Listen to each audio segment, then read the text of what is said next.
রফা উচ্চতাকে বলে, এর কোনো শেষ নেই।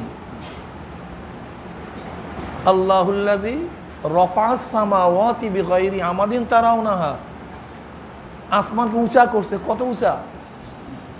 হ্যাঁ, শেষ নাই, সীমা নাই।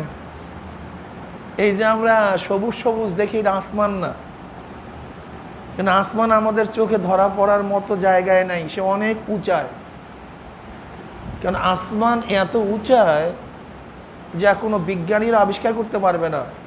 কারণ ওয়াযায়্যানাস সামা দুনিয়া বিমাসাবিহা ওয়াজআলনাহা রুজুমান লিশ-শায়াতিন, আল্লাহ পাক প্রথম আসমানকে তারকা রাজির দ্বারা সুশোভিত করছে।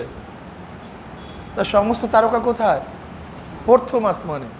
বিজ্ঞানীরা কি বলে, এমন অনেক তারকা যা সৃষ্টি হওয়ার পর থেকে আজ পর্যন্ত তার আলো দুনিয়াতে পৌঁছে নাই।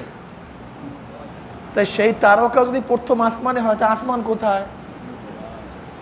আল্লাহুল্লাযী রফা'আস সামাওয়াতি বিগাইরি আমাদিন তারাউনাহা, আল্লাহ পাক আসমানকে উঁচা করছে। কত উঁচা আমরা জানি না। ইয়ারফাইল্লাহুল্লাযীনা আমানু মিনকুম ওয়াল্লাযীনা উতুল ইলমা দারাজাত, একই শব্দ। যাদেরকে আল্লাহ পাক ইলম দান করছে তাদের মর্যাদাও উঁচা করিয়া ফেলেছে। কত উঁচা আমরা জানি না। আলেমরা অনেক দামি, অনেক আলেম যতদিন আছে তো দিন আছে, আলেম নাই দিনও নাই। বলতে পারেন হুজুর, অনেকেই মনে করি যে আমরা আমাদের দাওয়াতে দিন প্রসার করব, দিনকে টিকিয়ে রাখবো, এরকম অনেকের কিন্তু ধারণা আছে। আপনাদেরকে মনে রাখতে হবে, কোনো সাধারণ মানুষের দাওয়াতে দিন থাকবে না, দিন থাকতে পারে না, ঠিক না? অনেকে বুঝেন নাই, আমি একটু উদাহরণ দিলে ক্লিয়ার বুঝতে পারবেন এবং আমার কথাকে 100% সমর্থন করবেন ইনশাআল্লাহ, কোনো সন্দেহ নেই, সমর্থনও করবেন। যে দেখেন, বাঘের বাচ্চা নিজের শক্তিতে খেলা করে না, কেন? বাঘের বাচ্চারও হাজারো শত্রু আছে কি নাই? বাঘের বাচ্চারও হাজারো দুশ্মন আছে, কিন্তু বাঘের বাচ্চা নির্বিঘ্নে খেলা করে কেন? সাহস পেল কোথায়? পিছনে বাঘ। পিছনে বাঘ থাকার কারণে বাঘের বাচ্চার উপরে কেউ আক্রমণ করে না। যদি পিছনে বাঘ না থাকতো, ও বের হওয়ার সাথে সাথে ওর হাজারো শত্রু ওকে ধ্বংস করে ফেলতো, নিচ্ছিন্ন করে ফেলতো, ঠিক না? আজকে সাধারণ মানুষ কলেমার দাওয়াত নিয়ে, দ্বীনের দাওয়াত নিয়ে বিভিন্ন জায়গায় যায়, বিভিন্ন মসজিদে যায়। উনি ভাবতেছে আমি আমার শক্তিতে দাওয়াত দিচ্ছি, আমি আমার যোগ্যতায় দাওয়াত দিচ্ছি। তুমি তোমার শক্তিতে দাওয়াত দাও না, বরং ইসলামের হাজারো দুশ্মন আছে, শত্রু আছে, বড় বড় শত্রু, খ্রিস্টান, ইহুদি, মুশরিক, যারা অনেক জানে, অনেক জ্ঞানী, যে জ্ঞান সম্পর্কে আপনারা জানেনই না কত জ্ঞানী ওরা। আল মুনজাদ আল কামুসের মতো বড় বড় আরবি ডিকশনারি মুসলমান লেখে নাই, লেখছে খ্রিস্টানরা। জানো, এই যে মুনজাদ যা দিয়ে কিতাব হল করো, আল কামুসের মতো বড় বড় ডিকশনারি লেখছে কারা? খ্রিস্টান পণ্ডিতরা। ওরা আরবির উপরে এত দক্ষ, হাদিসের উপরে এত বিশেষজ্ঞ, চিন্তাও করতে পারবে না। হাদিসের কিতাবের উপরে খ্রিস্টানরা যে কিতাব লিখছে, আমাদের বড় মুহাদ্দিসরাও এই ধরনের কিতাব লিখতে পারে নাই।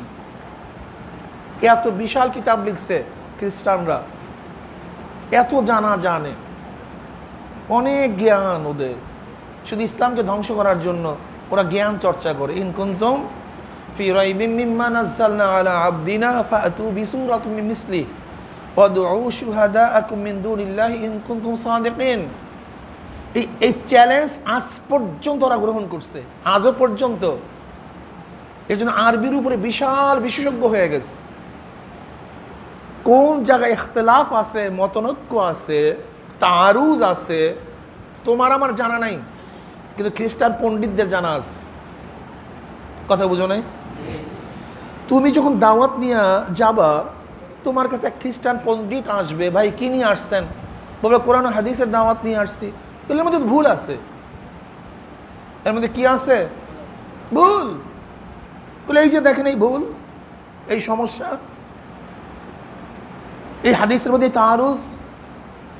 ইমাম বুখারী খুদ যেই রাবির তানকিদ করছে, যেই রাবির সমালোচনা করছে, এই যে দেখেন ইমাম বুখারী সেই রাবির হাদিস নিয়ে আসছে, অথচ আপনারা চিল্লাইতেছেন আসাহুল কিতাবে বাদা কিতাবিল্লাহ সহিহ বুখারী। অথচ দেখেন এই হাদিসের তানকিদ, এই রাবির তানকিদ খোদ ইমাম বুখারী নিজে লিখছে, অথচ আমরা সেই হাদিস নিয়ে আসছেন সহিহ হাদিস। সহিহ থাকে কিভাবে আমাকে বলেন? যদি তোমাকে প্রশ্ন করে যে নবী নূহ আলাইহিস সালাতু ওয়াস সালামের জামানায় রাসূল নবী কয়জন ছিল? কয়জন? তা আল্লাহ পাক কি বলেন? কাযযাবাত কওমু নূহিল মুরসালিন, এখানে জমা ব্যবহার করছে। অথচ এইমাত্র আপনি বললেন যে তার জমানায় রাসূল মাত্র একজন, আর কোরআন বলতেছে অনেক।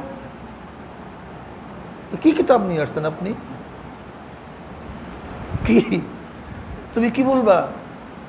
তুমি তো বাহা এতদিন কি জানলাম, এতদিন কি করলাম, আসলে তো ভেজাল। ব্যাস, ইমান নিজেরটাও শেষ, গোটা কমের ইমান শেষ। কি কথা বলো না কেন? হ্যাঁ, ব্যাস কারবার ক্লিয়ার। কি জবাব দিবা যদি তুমি এলেম না থাকে? তা তোমাকে এই প্রশ্নগুলি নিয়ে আসে না কেন? তোমার কাছে এই প্রশ্নগুলি নিয়ে আসে না কেন? এ তো ওদের জানা আছে, তারুজাতগুলি, ইখতিলাফাতগুলি ওদের জানা আছে, প্রশ্ন করার মৌকা ওদের জানা আছে, কিন্তু তোমার কাছে আসে না কেন? তুমি সাধারণ মানুষ, ও জানে ওই মাদ্রাসার মধ্যে বহুত বড় বড় বাঘ বসা আছে। এই মাদ্রাসার মধ্যে বহুত বড় বড় বাঘ বসা আছে। ওই বাঘের বাচ্চাদের উপর আক্রমণ করলে মাদ্রাসা থেকে কিতাব নিয়ে হাজির হয়ে যাবে, তারা সমস্ত প্রশ্নের জবাব দিয়ে দিবে, যে এই প্রশ্নের জবাব এইটা, এই প্রশ্নের জবাব এইটা।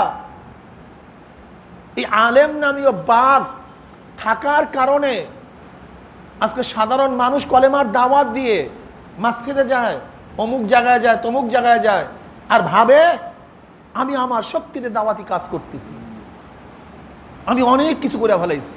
তুমি কি জানো আজকে আলেম না থাকলে এক সেকেন্ডের জন্য তুমি দাওয়াত নিয়ে রাস্তায় বের হইতে পারতে না? এক সেকেন্ডের জন্য, তোমার জানা আছে? আরে ভাই, এরকম 5টা প্রশ্ন যদি তোমাকে শিখাইয়া দেওয়া হয়, তুমি কি জবাব দিও আমাকে বলো? আমি তারুজগুলি যখন নিয়ে আসি, তুমি চিন্তাও করতে পারবে না। যদি তোমাকে প্রশ্ন করা হয় তুমি ইমাম বুখারী বুখারী বড় বড় করো, অথচ বুখারীর সমসাময়িক মুহাদ্দিস তো বুখারী মুরশেক বলছে। ইমাম জুহরি রাহমাতুল্লাহ আলাইহি মুরশেক বলছে না, তাকে তো মুতাজিলি বলছে খালকে কোরআনে মাসালা নিয়ে, আর তুই বুখারী নিয়ে চিল্লাইতেছ। আমি অনেক সময় লামুজাবিদেরকে বলি, তোরা যে বুখারী নিয়ে আসছো, আমি বুখারীর ইশকাল তুললে তুমি তো পাগল হয়ে যাবে। বুখারীর ইশকাল তুললে তোমার মাথায় তো খারাপ হয়ে যাবে। তুমি বুখারী নিয়ে আসছো, বুখারীর নাম পর্যন্ত বলতে পারো না, বুখারীর নাম কি? যাই হোক, আমি যেটা বলতেছিলাম যে আলেম নামীয় বাঘ থাকার কারণে আজকে মুসলমানদের উপরে, মোমেনদের উপরে, সাধারণ মানুষদের উপরে, মোমেনদের উপরে ওই খ্রিস্টানরা আক্রমণ করতে পারে না। তা আলেম আছে, দিন আছে, আলেম নেই, কথা বলেন না কেন? আর আলেম তো ইহারে কোথায়? তা মাদ্রাসা আছে, আলেম আছে, আলেম আছে তো দিন আছে, দিন আছে তো দুনিয়া আছে, দিন নাই। মুসলিম শরীফের মধ্যে হাদিস আছে, লা তাকুমু সাআ হাত্তা ইয়াকুলু ফিল আরদি আল্লাহ আল্লাহ। যতক্ষণ পর্যন্ত গোটা দুনিয়ার মধ্যে একজন মুমিন আমার আল্লাহকে আল্লাহ কইয়া ডাক দিবে, ততক্ষণ পর্যন্ত কিয়ামত হবে না। কাজে মুমিন আছে তো আসমান আসমানের জায়গায়, সূর্য সূর্যের জায়গায়, চন্দ্র চন্দ্রের জায়গায়। যদি আলেম মুমিন না থাকে, ক্লিয়ার কথাটা বুঝাতে পারছি? সেই আলেম তৈয়ার হয় মাদ্রাসায়। এখন কি মনে করে মাদ্রাসার গুরুত্ব কত? অনেক গুরুত্ব, ঠিক না?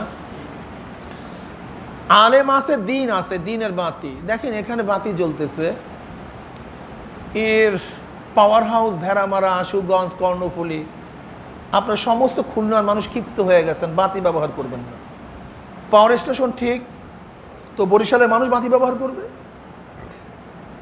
বরিশালের মানুষ ক্ষিপ্ত হয়ে গেছে, বাতি ব্যবহার করবে না। পাওয়ার স্টেশন ঠিক, তো ঢাকার মানুষ বাতি ব্যবহার করবে? তারা ক্ষিপ্ত হয়ে গেছে, বাতি ব্যবহার করবে না। পাওয়ার স্টেশন ঠিক, সিলেটের মানুষ বাতি ব্যবহার করবে? সিলেটের মানুষ বাতি ব্যবহার করবে না। পাওয়ার স্টেশন ঠিক, ভারতের মানুষ এক জায়গায় না এক জায়গায় পাওয়ার স্টেশন ঠিকলে বাতি জ্বলবি। ধরে নেন আজকে খুলনার সমস্ত মানুষ ক্ষিপ্ত হয়ে গেছে, আলেম রাখবে না, আলেম জেন্দা আছে, ওরা ঢাকায় গিয়ে দাওয়াত দিবে, ঢাকার মানুষ দিন কবুল করবে। ঢাকার মানুষ ক্ষিপ্ত হয়ে গেছে, আলেম রাখবে না, ওরা সিলেটে গিয়ে দিনের দাওয়াত দিবে, সেখানের মানুষ দিন কবুল করবে। গোটা মানুষ, বাংলাদেশের মানুষ ক্ষিপ্ত হয়ে গেছে, আলেম রাখবে না, ওরা ভারতে গিয়ে দাওয়াত দিবে, ওরা আমেরিকায় গিয়া দাওয়াত দিবে, ওরা সাউথ আফ্রিকার জঙ্গলে গিয়া দাওয়াত দিবে। আলেম জেন্দা আছে, দাওয়াতও জেন্দা আছে, দাওয়াতও জেন্দা আছে, দিনও জেন্দা আছে। এক জায়গার না যে এক জায়গায় মানুষ দিনের দাওয়াত কবুল করবেই, কি কথা ঠিক না? কিন্তু আলেম নাই, কথা বলেন না কেন? দিন ক্লিয়ার, এটা থাকবে না। কাজে এর জন্য মনে রাখতে হবে, এই আলেমের ইন্ডাস্ট্রিজ ঠিক রাখতে হবে, আলেম তৈয়ার করার ইন্ডাস্ট্রিজ, এই ফ্যাক্টরি ঠিক রাখতে হবে। আল্লাহ পাক রব্বুল আলামিন আমাদের সবাইকে এই ফ্যাক্টরিকে ঠিক রাখার তৌফিক দান করেন। বাস ভাই একটু কথা বলতে দেন, এত সময় লাগার তো কথা না, যারা চালু একটু কথা বলতে দেন।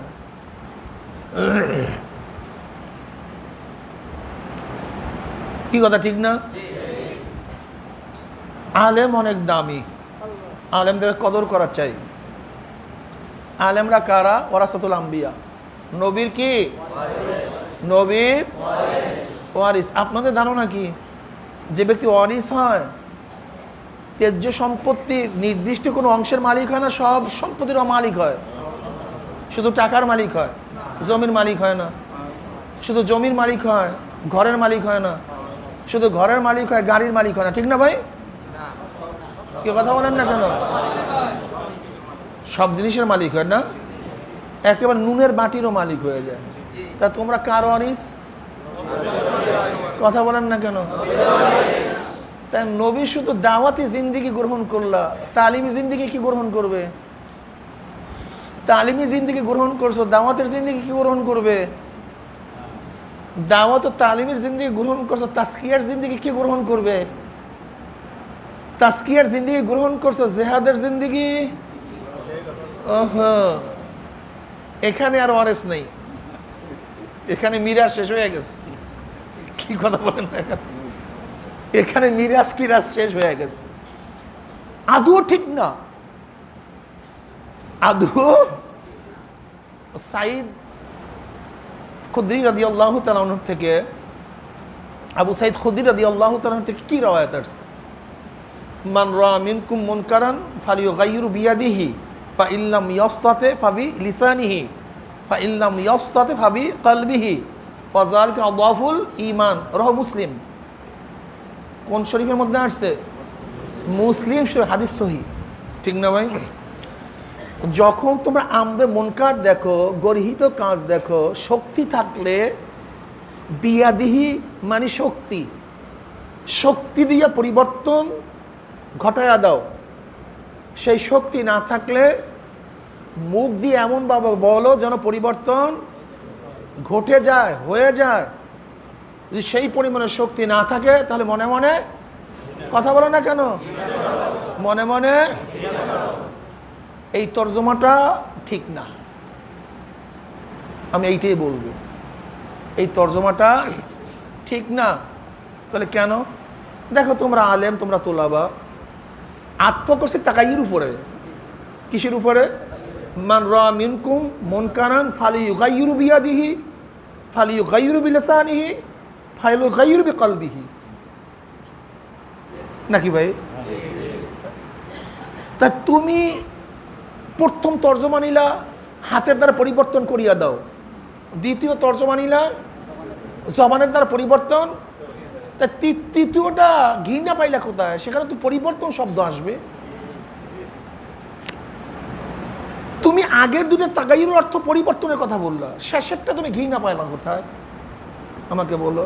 আটফ তো তাগাইয়ের উপরে, ফালি ইউগাইয়িরু বিলিসানিহি, ফালি ইউগাইয়িরু বিয়াদিহি, ফালি ইউগাইয়িরু বিকলবিহি, তা শেষেরটা ঘৃণা পাইলা কোথায়?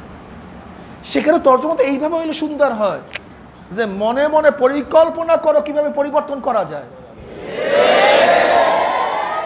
হ্যাঁ, তাহলে তর্জমাটা সুন্দর হয় না? এবারও তো সে মিলা যায় না?